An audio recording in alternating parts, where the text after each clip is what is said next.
Mais moi, je crois vraiment au travail transpartisan sur cette question-là. Je vous dis ça parce que ensuite, ce qu'il faut voir, c'est la réalité de cette mise en place. Alors, on a aussi eu du mal, je vois la question de Nancy où vous réfléchissez à un lieu, ça a été, je sais qu'à Marseille aussi, le lieu a été beaucoup réfléchi. Nous, au départ, on était plus du côté Gare du Nord, qui était vraiment le point névralgique, et puis on s'est rapproché de la Ré-Boisière pour se coller à l'hôpital, parce que c'était plus rassurant. Moi, personnellement, je ne suis pas complètement sûre que ça soit complètement nécessaire, parce qu'en vérité, ce sont des entités complètement séparées, et c'est pas 100 mètres qui changent vraiment la donne. Mais à part, l'important est aussi la notion aussi de rassurant, d'être rassurant et de pouvoir être sûr que tout le monde déjà part du bon pied sur cette question-là. Je crois que c'était important en tout cas de se donner ce signal-là. Et aussi parce que l'hôpital, c'est un signe de soin et que souvent, une mauvaise interprétation des HSA, c'est de penser que ce sont des endroits où on ne soigne pas, où on fait un peu un pis-aller en attendant, et ça n'est pas le cas. C'est vraiment une démarche de soin. Et moi, je suis ravie d'ailleurs que on soit passé du terme de SCMR au terme de halte soins addiction, parce que ça n'est pas, ça n'est même pas entre les deux, c'est déjà du soin. Donc, on a mis en place en 2016.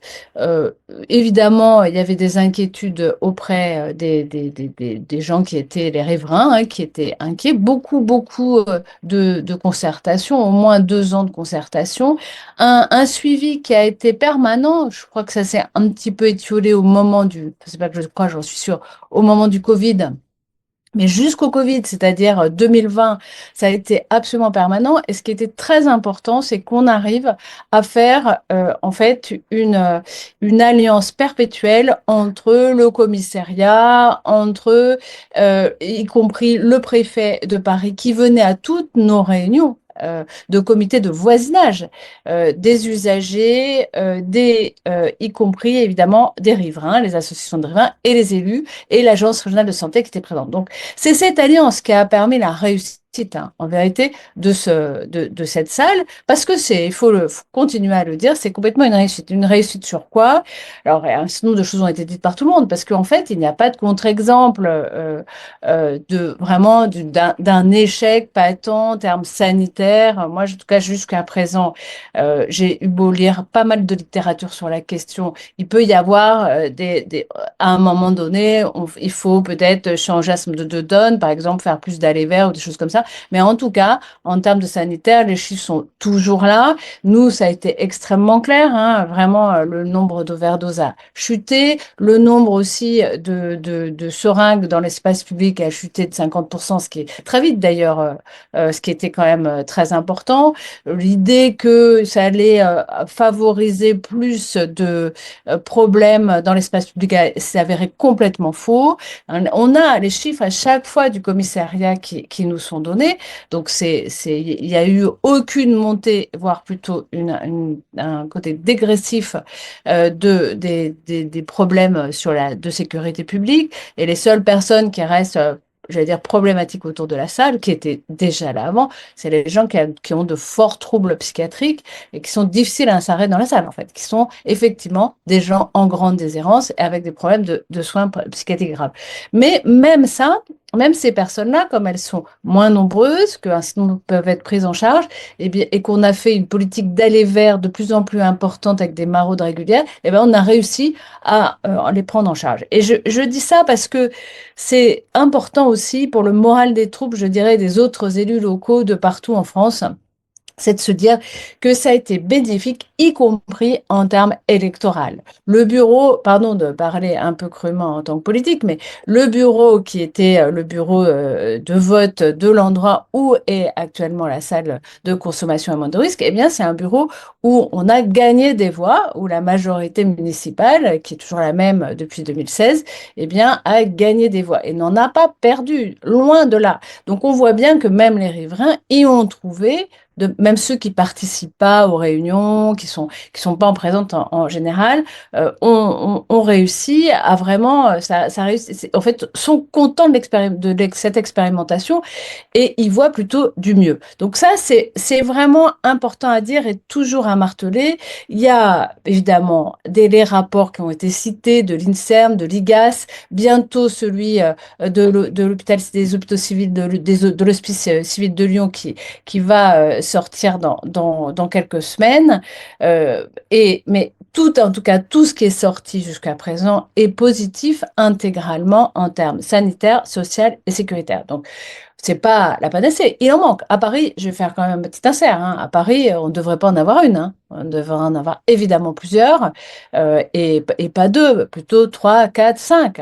La réalité, c'est que, étant donné le nombre d'usagers de drogue, la densité de Paris et de personnes en déshérence, évidemment que le nombre de personnes accueillies dans cette salle a une limite et que le problème est plutôt justement cette limite de fait d'accueil et non pas le fait qu'il y ait un accueil. Donc ça c'est la limite de la chose, mais j'espère que justement, j'ai envie un petit peu de terminer là-dessus, c'est que je sais qu'il y a beaucoup de problèmes politiques depuis un certain temps pour arriver à démultiplier le nombre d'expérimentations. Et c'est souvent par peur, donc j'ai envie de dire aux maires d'arrondissement, il y en a qui sont conscients de ça, puis il y en a qui ont plus peur que ça. Moi, je le sais, je l'ai vu à Paris, je le sais aussi dans d'autres villes, c'est de dire, essayer de regarder la réalité des faits dans les salles où ça existe, ça a pacifié l'espace public. C'est vraiment très important de le dire parce que c'est une réalité. Et puis, moi, j'ai envie de dire, bon, là, vous le savez, les HSA à la fin de l'année, si elles sont pas pérennisées, eh bien, elles risquent de disparaître.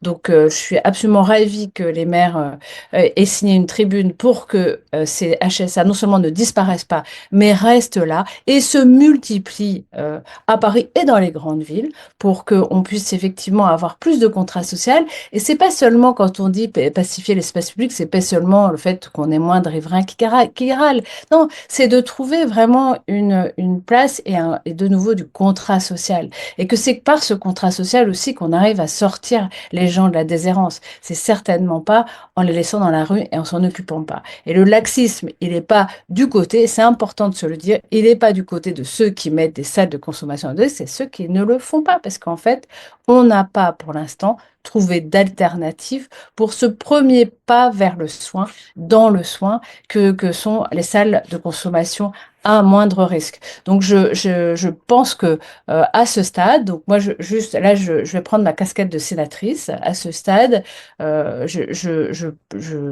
j'espère, je vois bientôt le ministre de la Santé qui quand même a dit qu'il n'était pas contre la poursuite de l'expérimentation. Après, il va falloir que l'engagement soit plus ferme que cela, mais vous savez, il va falloir, comme l'expérimentation finit dans quelques mois, il va falloir que nous ayons une nouvelle loi qui permette soit de continuer, soit de pérenniser enfin, CHSA en France. Donc, j'espère, moi, j'en ai préparé une. Les socialistes, je sais, en ont déposé une aussi à l'Assemblée nationale.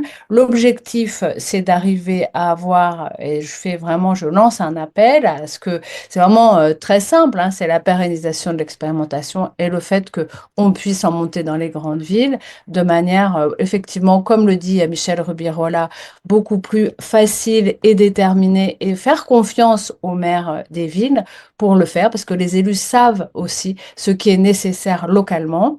Et c'est cette démarche-là, eh bien, l'appel que je fais, c'est qu'il soit le plus transpartisan possible, que nous puissions arriver à porter le loin ensemble, que ce soit au Sénat ou à l'Assemblée, et pas que ce soit quelques groupes qui aussi, du coup, où ça devient un enjeu plus palais de politiciens qu'un enjeu de santé publique. Et comme disait le collègue suisse, c'est une question de choisir la vie, et j'espère que nous allons choisir la vie et pouvoir pérenniser ces HSA d'ici la fin de l'année. Merci beaucoup d'être tous là.